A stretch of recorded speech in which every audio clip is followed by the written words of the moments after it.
नमस्कार, स्वागत है आपका सारा देश 100 खबरों में। मैं आपके साथ पायल भुयन।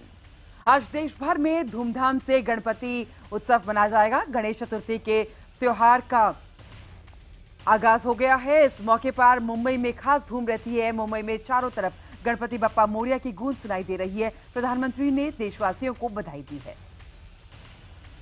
गणपति के त्योहार को देखते हुए मुंबई में 65,000 पुलिस वालों की तैनाती की गई है। साथ ही RPF, SRPF, force one, home guard भी सुरक्षा दस्ते में हिस्सा बनेंगे। विसर्जन के वक्त अलग अलग एनजीओ के 10,000 स्वयंसेवक भी पुलिस की मदद करेंगे। यही नहीं, छेड़छाड़ की घटनाओं को रोकने के लिए एंटी ई टीजिंग दस्ता भी बनाया गया है। अंधेरे के राजा को इस बार 50 साल हो गए हैं। इस खास मौके पर बप्पा के लिए दुनिया का सबसे बड़ा लड्डू बनाया जाएगा। इसकी देखरेख मशहूर शेफ संजीव कपूर करेंगे। 50 साल के हो गए लालबाग के राजा के पंडाल को भव्य नक्काशी से सजाया गया है। साथ ही यहां बड़े बड़े झूमर भी लगाए गए हैं। लालबाग के राजा के लिए 16 अलग अलग परिधान भी हैं। मुंबई के मलाड में इस बार गणपति एक अनोखे रूप में नजर आएंगे। यहां डिजिटल गणपति तैयार किए जा रहे हैं। मलाड में गणपति को गूगल और फेसबुक से सजाया गया है। अंतर्राष्ट्रीय आर्टिस्ट सुदर्शन पटनायक ने भगवान गणेश और प्रधानमंत्री नरेंद्र मोदी का एक विशाल सैंड आर्ट बनाया है। इस सैंड आर्ट में भगवान गणेश मोदी को आशीर्वाद देते हुए नजर आ रहे हैं। मध्य प्रदेश के खरगोन में गणेश भगवान के 7 मिलीमीटर की मूर्ति की स्थापना की जा रही है। मूर्ति का वजन मात्र 200 मिलीग्राम है। इसे देखने के लिए मैग्नीफाइंग ग्लास का इस्तेमाल करना पड़ रहा है। ग्वालियर में ओलंपिक पदक विजेता पहलवान सुशील कुमार ने गणेश भगवान की महाआरती कार्यक्रम में शिरकत की। कार्यक्रम में सुशील ने विश्व के सबसे छोटे गणेश प्रतिमा को देखा और तारीफ भी की। आज प्रधानमंत्री नरेंद्र मोदी का जन्मदिन है। आज प्रधानमंत्री मोदी 65 साल के हो जाएंगे। इस मौके पर प्रधानमंत्री भले ही अपना जन्मदिन न मना रहे हो, लेकिन देश भर में उनके जन्मदिन पर कई कार्यक्रमों का आयोजन किया गया है। प्रधानमंत्री मोदी के 66वें जन्मदिन पर उनकी संसदीय सीट वाराणसी में खासा उत्साह है। प्रधानमंत्री के जन्मदिन पर यहां मंत्रोच्चार के साथ 65 मीटर लंबी साड़ी गंगा में प्रभावित कर उनके लंबी उम्र की कामना की गई। मोदी के जन्मदिन के अवसर पर वाराणसी में अस्सी घाट पर रंगोली सजाकर उस पर दीपक जलाए जाएंगे और एक मानव श्रृंखला भी बनाई जाएगी। साथ ही एक बैनर लगाकर उस पर जन्मदिन पर बधाई संदेश भी लिखा जाएगा। प्रधानमंत्री मोदी के जन्मदिन पर गुजरात के गांधीनगर के महात्मा मंदिर में एक सरकारी कार्यक्रम का आयोजन किया जाएगा। इस कार्यक्रम में अच्छे काम करने वाले लोगों को सीएम आनंदीबेन पुरस्कृत करेंगी। बैडमिंटन खिलाड़ी साइना नेहवाल ने प्रधानमंत्री मोदी के जन्मदिन के एक दिन पहले उनसे मुलाकात कर तोहफे के तौर पर अपना बैडमिंटन रैकेट उन्हें दिया। इस रैकेट से उन्होंने बैडमिंटन विश्व चैंपियनशिप में रजत पदक जीता था। झांसी में प्रधानमंत्री नरेंद्र मोदी जन्मदिन पर स्कूली बच्चों ने 65 मीटर लंबे कपड़े पर संदेश लिखकर दिल्ली भेजा है। 65 मीटर लंबे कपड़े पर लिखे संदेश में बच्चों ने महोबा में एम्स खोले जाने की मांग की है। नरेंद्र मोदी आज राजपथ पर लगी प्रदर्शनी शौर्यांजलि में शामिल होंगे। राजपथ पर 1965 की जंग में मिली जीत के स्वर्ण जयंती के अवसर पर इस प्रदर्शनी को आयोजन किया जा रहा है। बीजेपी की पहली लिस्ट जारी होने के बाद नाराज चल रहे आरएलएसपी के अध्यक्ष उपेंद्र कुशवाहा ने बुधवार शाम बीजेपी नेता भूपेंद्र यादव से दिल्ली में उनके घर पर मुलाकात की। बैठक के बाद उपेंद्र कुशवाहा ने कहा कि बीजेपी से नाराजगी जैसी कोई बात नहीं है। वहीं भूपेंद्र यादव ने कहा है कि हम लोग भाई जैसे हैं और बिहार को बदलने के लिए साथ आए हैं। बीजेपी ने अपनी पहली लिस्ट जारी में की है, जिसमें 4 मौजूदा विधायकों को टिकट काट दिया गया है, जिससे नाराजगी भी देखने को मिल रही है। बेटिकट हुए बीजेपी विधायक अमन पासवान ने नीतीश कुमार के साथ मुलाकात की। और इस बीच देर रात अमित शाह के घर पर बिहार बीजेपी के नेताओं की बैठक हुई। बैठक के बाद बीजेपी नेता गिरिराज सिंह ने बताया कि चुनाव रणनीति को लेकर चर्चा की गई। बिहार में महागठबंधन के नेताओं ने चुनाव आयोग से प्रधानमंत्री मोदी के मन की बात कार्यक्रम पर रोक लगाने की मांग की है। बिहार चुनावों को देखते हुए महागठबंधन के नेताओं ने कार्यक्रम पर रोक लगाने की मांग की। कांग्रेस, जेडीयू और आरजेडी के नेता मन की बात कार्यक्रम पर रोक लगाने के मांग को लेकर चुनाव आयोग भी गए। हालांकि आयोग ने प्रधानमंत्री मोदी के इस कार्यक्रम पर रोक लगाने से इनकार कर दिया। बीजेपी ने कार्यक्रम पर रोक लगाने की मांग पर कहा है कि प्रधानमंत्री नरेंद्र मोदी को देश से बात करने का अधिकार है। आपको बता दें कि 20 सितंबर को प्रधानमंत्री का मन की बात का कार्यक्रम है। मोदी सरकार ने भ्रष्ट और कामचोर अफसरों के खिलाफ सख्त कदम उठाने का फैसला किया है। सरकार ने आदेश जारी कर कहा है कि पूरे सबूत न होते हुए भी जनहित में भ्रष्टाचार और नाकारा अफसर को हटाने का फैसला किया जाएगा। साथ ही केंद्र सरकार नाकारा अफसरों को समय से पहले रिटायर करने की तैयारी में भी है। इसे लेकर सरकार ने अपने सभी विभागों में ऐसे अधिकारियों की पहचान करने और उनकी समय पूरक सेवानिवृत्ति के लिए प्रस्ताव भेजा है।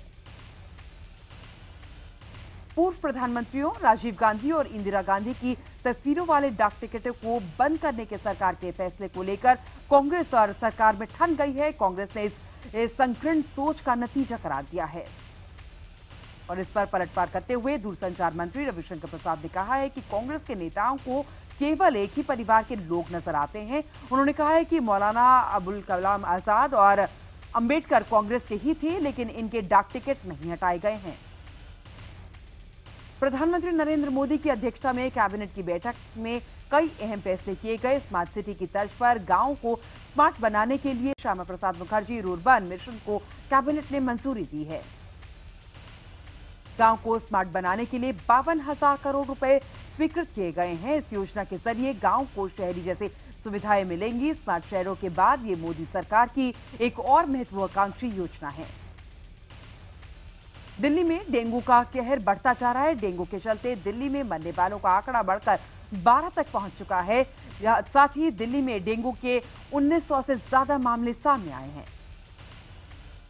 डेंगू के बढ़ते मामलों को देखते हुए दिल्ली सरकार ने निजी अस्पतालों को बेड बढ़ाने के निर्देश दिए हैं। इसके अलावा सरकार ने डेंगू के नाम पर होने वाले जांच की रेट लिस्ट भी जारी की है।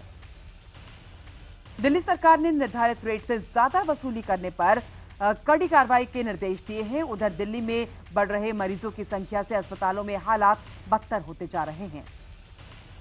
सरकार ने अस्पतालों को आदेश दिया है कि डेंगू के किसी मरीज को न लौटाया जाए, लेकिन कई अस्पतालों के अड़ियल रवैये में बदलाव नहीं आया है और वो डेंगू के मरीजों को लौटा रहे हैं।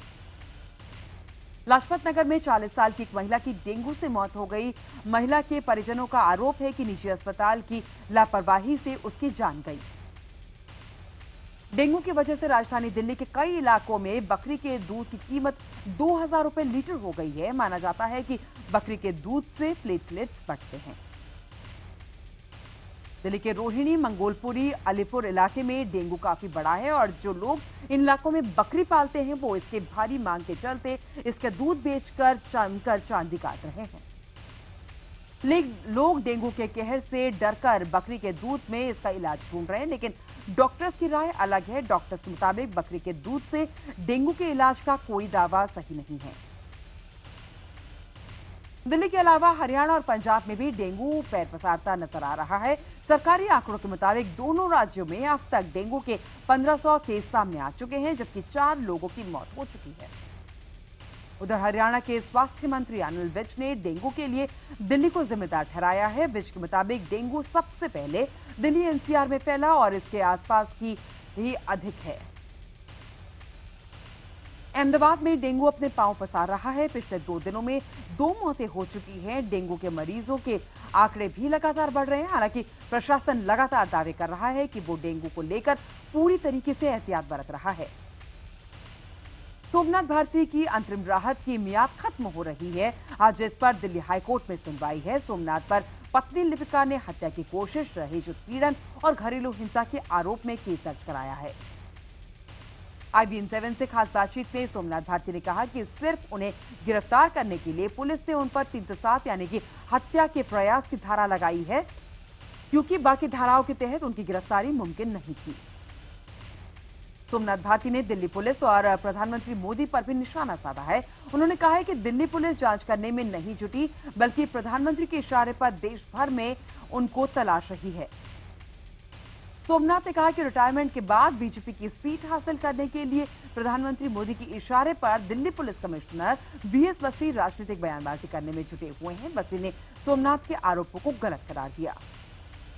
एक और आम आदमी पार्टी की विधायक भावना गौड़ की मुश्किलें बढ़ गई हैं। द्वारका कोर्ट ने उनकी शैक्षणिक योग्यता छिपाने के आरोप में उन्हें समन जारी किया है। उन्हें 1 अक्टूबर को पेश होने के लिए कहा गया है। भावना गौड़ पर आरोप है कि उन्होंने 2 अलग अलग चुनावों के दौरान अपने एफिडेविट में अलग अलग शैक्षणिक योग्यता बताई है। आपको बता दें कि इससे पहले जितेंद्र तोमर और कैप्टन सुरेंद्र फर्जी डिग्री के मामले में फंस चुके हैं। आईजी अमिताभ ठाकुर को धमकाने के मामले में समाजवादी पार्टी अध्यक्ष मुलायम सिंह यादव के खिलाफ लखनऊ के सीजेएम कोर्ट ने मुकदमा दर्ज करने का आदेश दिया है। उधर अमिताभ ठाकुर ने कहा है कि इस फैसले के बाद न्याय की उम्मीद जागी है। आपको बता दें कि आईपीएस अमिताभ ठाकुर ने एक फोन रिकॉर्डिंग जारी करके आरोप लगाया था कि मुलायम ने उन्हें धमकी दी है। अमिताभ ठाकुर के खिलाफ भी एफआईआर दर्ज की गई है। अमिताभ पर आय से अधिक संपत्ति मामले में विजिलेंस इंस्पेक्टर ने एफआईआर दर्ज की है। अमिताभ ने कहा है कि सीबीआई जांच के लिए सुप्रीम कोर्ट में याचिका दायर करेंगे। मुरादाबाद में समाज कल्याण विभाग के सलाहकार बनाए गए जिला अध्यक्ष हाजी इकराम कुरैशी के समर्थन में समाजवादी पार्टी कार्यकर्ताओं ने जश्न मनाने के दौरान पिस्टल से खुलेआम फायरिंग की और हुड़दंग मचाया। राजस्थान में एंटी करप्शन ब्यूरो ने उदयपुर खनन विभाग के अतिरिक्त निदेशक पंकज गहलोत को 2.5 करोड़ रुपए की रिश्वत लेते हुए रंगे हाथों पकड़ा। पुलिस ने सीनियर माइंस इंजीनियर पीआर अमेठा को भी गिरफ्तार किया है। गहलोत के 14 बैंक खातों को भी खंगाला गया है और कुल 3 करोड़ 85 लाख रुपए बरामद किए जा चुके हैं। एसीबी ने खनन विभाग के प्रमुख सचिव अशोक सिंघवी को भी गिरफ्तार किया है। अब तक कुल 5 लोग गिरफ्तार हो चुके हैं। गुड़गांव में 2 नेपाली नौकरानियों से दुष्कर्म मामले में आरोपी सऊदी अरब के डिप्लोमेट भारत छोड़कर चले गए हैं। पुलिस सूत्रों का कहना है कि राजनयिक ने देश छोड़ने से जांच में रुकावट आएगी। हालांकि दिल्ली पुलिस इस मामले में डिप्लोमेटिक चैनल्स के जरिए जांच की कोशिश करेगी। सरकारी सूत्रों का कहना है कि डिप्लोमेट को रोकना संभव नहीं था। वहीं नेपाली दूतावास ने कहा है कि इस मामले में पीड़ितों के साथ इंसाफ होना चाहिए। उत्तर प्रदेश में सहायक अध्यापक पद पर बहाली को लेकर शिक्षा मित्रों का पूरे प्रदेश में आंदोलन जारी है। झांसी में एक शिक्षा मित्र ने फांसी लगाकर आत्महत्या की कोशिश की। इलाहाबाद हाईकोर्ट के फैसले के बाद करीब 1,75,000 शिक्षा मित्रों की नियुक्ति रद्द हो गई थी। उत्तर प्रदेश के गवर्नर राम नाईक ने कहा है कि सीएम अखिलेश को केंद्रीय मानव संसाधन मंत्री से बात करके इस मामले का हल निकालना चाहिए। सुल्तानपुर के शिक्षा मित्रों ने 18 सितंबर को वाराणसी में प्रधानमंत्री नरेंद्र मोदी का घेराव करने की योजना बनाई है। कम्युनिस्ट नेता गोविंद पनेसर की हत्या के मामले में एसआईटी ने 4 और लोगों को हिरासत में लिया है। इसमें एक महिला भी शामिल है। इससे पहले बुधवार को पनेसर हत्याकांड में पहली गिरफ्तारी करते हुए कोल्हापुर और सांगली पुलिस ने संयुक्त कार्रवाई करते हुए 30 साल के समीर गायकवाड़ को पकड़ा। गोविंद पनेसर की हत्या इस साल फरवरी को कोल्हापुर में हुई थी, जब वो अपनी पत्नी के साथ सुबह टहलने निकले थे। केंद्र सरकार ने सोनिया गांधी के दामाद और प्रियंका गांधी के पति रॉबर्ट वाड्रा को एयरपोर्ट पर मिलने वाली विशेषाधिकार खत्म कर दिया है, जिसके बाद अब वाड्रा घरेलू एयरपोर्ट पर बिना तलाशी के नहीं जा सकेंगे। दरअसल हाल ही में रॉबर्ट वाड्रा ने फेसबुक पर लिखा था कि वो आम नागरिक है और उनका नाम वीवीआईपी लिस्ट से हटा देना चाहिए। जम्मू कश्मीर के राजौरी से 25 किलोमीटर दूर एक गांव में एक मंदिर में, जिसे नेताजी सुभाष चंद्र बोस का मंदिर कहा जाता है, यहां पर बाकी भगवानों के साथ नेताजी की पूजा की जाती है। मंदिर में नेताजी की पूजा करने वाले चतर सिंह का कहना है कि वो नेताजी के साथ कई साल रहे। दिल्ली में एक शख्स की जान बचाने के लिए फिर ग्रीन कॉरिडोर की सुविधा दी गई। गुड़गांव से फोर्टिस हॉस्पिटल में एक शख्स ने ब्रेन डेड होने के बाद उसका हार्ट न्यू फ्रेंड्स कॉलोनी के फोर्टिस में भर्ती एक मरीज को लगाया गया। 25.4 किलोमीटर की दूरी एम्बुलेंस को तय करने के लिए दिल्ली ट्रैफिक पुलिस ने ग्रीन कॉरिडोर प्रदान किया, जिसके चलते ये दूरी मात्र 21 मिनट 35 सेकंड में पूरी कर दी गई। गुजरात के ऊंझा में पाटीदार आंदोलन के दौरान पुलिस दमन के खिलाफ महिलाओं ने बोलने से थाली बचाकर विरोध प्रदर्शन किया। उत्तर प्रदेश में सूखे से किसान बेहाल है। उत्तर प्रदेश के सीतापुर में गेहूं की फसल खराब होने के बाद सूखे के चलते धान की फसल भी खराब होने से पिता और बेटे ने खुदकुशी कर ली।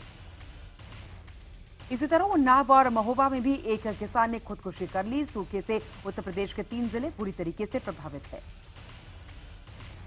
महाराष्ट्र में भी सूखे के चलते पिछले करीब 8 महीनों में 1,500 से ज्यादा किसान खुदकुशी कर चुके हैं। सूखे से प्रभावित सबसे ज्यादा प्रभावित इलाका मराठवाड़ा है। मराठवाड़ा में किसान सूखे और कर्ज के चलते लगातार खुदकुशी कर रहे हैं, लेकिन गांव वालों के मुताबिक उनके पास न तो सरकार की तरफ से कोई आर्थिक मदद पहुंची है और न ही कोई सरकारी नुमाइंदा। महाराष्ट्र में सूखे के चलते चीनी मिलों पर भी बुरा असर पड़ा है। महाराष्ट्र में खुदकुशी कर रहे किसानों की मदद के लिए नाना पाटेकर के बाद अब अक्षय कुमार आ गया है। अक्षय ने बीड जिले के 30 आत्महत्या करने वाले किसानों के परिवारों को 50-50 हजार रुपए के चेक्स बांटे। राजस्थान में भी बारिश न होने के चलते दलहन, तिलहन और अनाज की फसलें बर्बाद हो गई हैं। खुद राजस्थान सरकार मान रही कि अगर अगले 5 दिनों में बारिश नहीं हुई तो राज्य में 66% फसलें तबाह हो सकती हैं। मध्य प्रदेश के 19 जिलों में बारिश नहीं होने से सूखे के हालात बन गए हैं। कम बारिश होने के चलते सोयाबीन, धान, अरहर की फसलें बर्बाद होने की कगार पर पहुंच चुकी हैं। छतरपुर जिले में सूखे जैसे हालात से जूझ रहे किसानों ने कलेक्ट्रेट ऑफिस का घेराव कर प्रदर्शन किया। दिल्ली के इंस्टीट्यूट संचालक मुन्ना सिंह की गाजियाबाद में गोली मारकर हत्या कर दी गई। मुन्ना सिंह अपने पत्नी और एक साथी के साथ दिल्ली के हरिद्वार जा रहे थे, तभी बाइक पर सवार 2 बदमाशों ने गोली मार दी। यूपी के बागपत में एक बुजुर्ग महिला के साथ नशे में धुत 3 युवकों पर गैंगरेप का आरोप लगा है। बताया जा रहा है कि बुजुर्ग महिला किसी काम से जा रही थी, उसी वक्त तीनों युवकों ने गैंगरेप की घटना को अंजाम दिया। रोहतक में 14 साल की नाबालिग दुष्कर्म पीड़िता के पेट में पल रहे बच्चे को जन्म देना होगा। पंजाब हरियाणा हाईकोर्ट ने 4.5 महीने के गर्भ का गर्भपात करवाने की अपील खारिज कर दी है। पीड़िता के परिजनों की ओर से लोकलाज का वास्ता देते हुए हाईकोर्ट से अपील की गई थी। डॉक्टर ने सुझाव दिया था कि पीड़िता की उम्र कम है और गर्भपात से उसकी धर्मशाला में एक अमेरिकी महिला ने 2 लोगों के खिलाफ गैंगरेप की शिकायत दर्ज कराई है। मेरठ में एक सौतेले भाई पर अपने ही नाबालिग बहन के साथ रेप की कोशिश का आरोप लगा है। विरोध करने पर आरोपी ने मारपीट भी की। उत्तराखंड के देहरादून में एक पिता ने अपनी ही बेटी के साथ अनैतिक संबंध बनाए, जिसके चलते उसे बच्चा पैदा हो गया। स्थानीय लोगों ने इसे लेकर जबरदस्त हंगामा किया। झांसी के बुंदेलखंड विश्वविद्यालय में बीटेक में फेल हुए 120 छात्र भूख हड़ताल पर बैठ गए हैं। छात्रों का कहना है कि उन्हें पहले की ही तरह स्पेशल बैच की परीक्षा देने नहीं दी जा रही है। सोशल मीडिया पर सांप्रदायिक टिप्पणी करने पर रामपुर में बीजेपी नेता भारत भूषण पर केस दर्ज कर लिया गया है। हरियाणा सरकार शिक्षा नीति के विरोध में 18 सितंबर को फरीदाबाद के सभी प्राइवेट स्कूल बंद रहेंगे। गुड़गांव में मंचलों से निपटने के लिए पुलिस ऑपरेशन मजनू चला रही है। पुलिस के मुताबिक अब अगर लड़के किसी के साथ बदसलूकी करते हुए पाए जाते हैं तो सीधा हवाला जाएंगे। मेरठ के चर्चित डॉक्टर शालिनी मर्डर मिस्ट्री मामले में पुलिस ने आरोपी पति डॉक्टर विशाल आर्य को गिरफ्तार कर लिया है। भारत ए और बांग्लादेश ए के बीच खेले गए पहले वनडे मैच में भारत ए ने 96 रनों से जीत हासिल की। भारत ए के 322 रनों के जवाब में बांग्लादेश ए की टीम सिर्फ 226 रन ही बना पाई। इंडिया ए के कोच राहुल द्रविड़ ने कहा है कि बांग्लादेश ए के खिलाफ वनडे सीरीज में अच्छा प्रदर्शन कर रहे युवा खिलाड़ियों के पास मुख्य चयनकर्ता की नजर में बनने का मौका है। दक्षिण अफ्रीका सीरीज के पहले लांस ने भारतीय कप्तान महेंद्र सिंह धोनी की जमकर तारीफ करते हुए उन्हें आज के युग का शानदार ऑलराउंडर कहा है।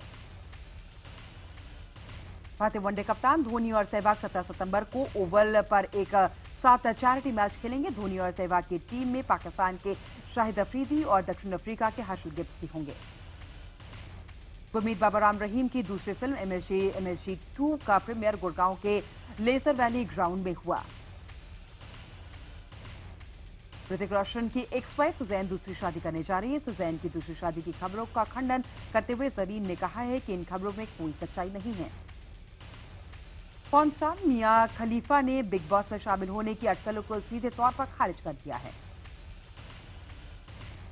रणबीर की पिछली फिल्म में बॉक्स ऑफिस पर कुछ खास कमाल नहीं दिखा पाई, लेकिन उनकी गर्लफ्रेंड और live in partner Katrina Kaif का मानना है कि रणबीर जल्द ही एक शानदार वापसी करेंगे।